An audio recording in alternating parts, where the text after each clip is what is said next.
Karnataka ഷിരൂരിലെ Angola July 16 പുലർച്ചെ.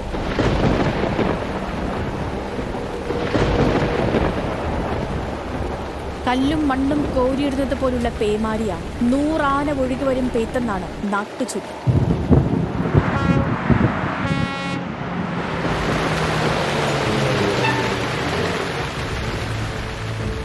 കോഴിക്കോട് നിന്ന് കർണാടകയിലെ ബെൽഗാവിയിലേക്ക് പോയതാണ് ആ ബെൻസ് ലോറി. 40 ടൺ തടിയായിരുന്നു ലോഡ്. കുത്തിയിറങ്ങുന്ന മഴയും കുതിച്ചൊഴുകുന്ന ഗംഗാവലിപ്പുഴയും തിരിച്ചറിയാനാകാത്ത പെയ്ത്താണ്. ഡ്രൈവർ അർജുൻ വണ്ടി നിർത്തി. അപ്പോൾ സമയം രാവിലെ 8:30.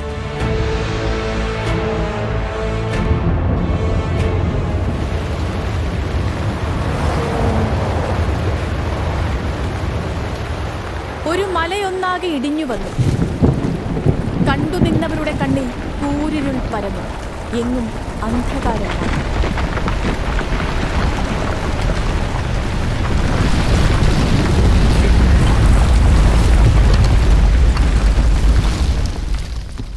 മഴയുടെ ഹുങ്കാരമൊടുങ്ങാൻ സമയമെടുത്തു.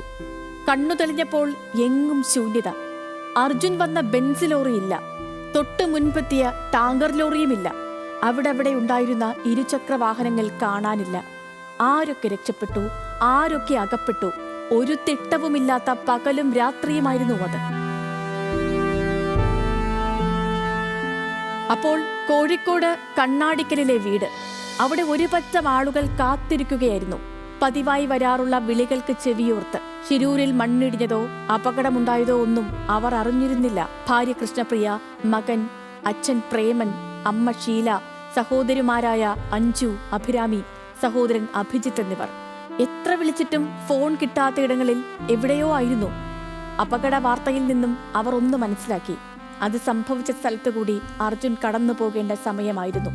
ലോറി ഉടമ മനാഫും സഹോദരനും സഹോദരി ഭർത്താവുമൊക്കെ പരിഭ്രാന്തരായി ഇറങ്ങി. ന്യൂസ് മലയാളം അടക്കം കേരളത്തിലെ മാധ്യമങ്ങൾ ഉറക്കമിളച്ച് അർജുനു വേണ്ടി പോരാടി. അർജുനെ രക്ഷിക്കണമെന്ന് അതിശക്തമായി ആവശ്യപ്പെട്ടു.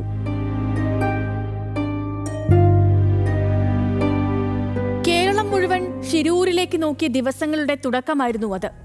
ജീവനോടെയുണ്ടോ നഷ്ടപ്പെട്ടോ എന്നറിയാത്ത ആധിയുടെ ദിനങ്ങൾ. പോകെ പോകെ ഒരു കാര്യം വ്യക്തമായി.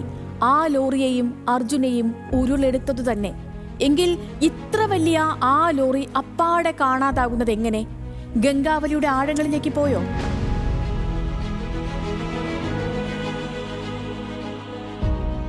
കാണാതായതിന്റെ 4ാം ദിവസമാണ് റഡാർ എത്തിച്ചത്. കോഴിക്കോട് നിന്നുള്ള ബന്ധുക്കളുടെ സമ്മർദ്ദം അപ്പോഴേക്കും അതിശക്തമായിരുന്നു. കേരള സർക്കാരും കർണാടക സർക്കാരിനുമേൽ നിർബന്ധം ചെലുത്തി. ജൂലൈ 20 മുതൽ റഡാർ ഉപയോഗിച്ച് പരിശോധന. പക്ഷേ എല്ലാം നിഷ്ഫലം.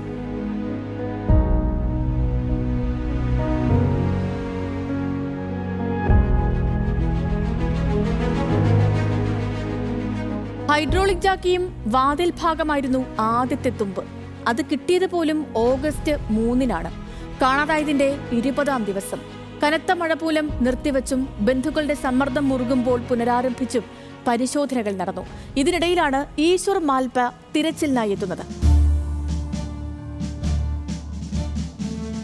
ഈശ്വർ മാൽപയുടെ പരിശോധന വിവാദങ്ങളിലേക്ക് നീങ്ങി. സർക്കാർ പറയുന്നതിന് വിരുദ്ധമായിരുന്നു ആ തിരച്ചിൽ. ഔദ്യോഗിക തിരച്ചിലിനെ തന്നെ വഴിതെറ്റിക്കുന്നുവെന്ന് ആരോപണം ഉയർന്നു. ഒടുവിൽ മാൽപെ പരിശോധന നിർത്തുകയാണെന്നും പ്രഖ്യാപിച്ചു. ഈ സമയമൊക്കെ നിശബ്ദനായി തിരച്ചിലിന് നേതൃത്വം നൽകിയ ഒരാളുണ്ടായിരുന്നു. മലയാളിയായ മുൻ മേജർ ജനറൽ എം ഇന്ദ്രപാലൻ. ഡ്രോണുകൾ ഉപയോഗിച്ച് പതിയെയാണെങ്കിലും ലക്ഷ്യത്തിലേക്ക് എത്തുകയായിരുന്നു ആ അന്വേഷണ സംഘം. അപ്പോഴേക്കും കാണാതായി 72 ദിവസങ്ങൾ പിന്നിട്ടിരുന്നു.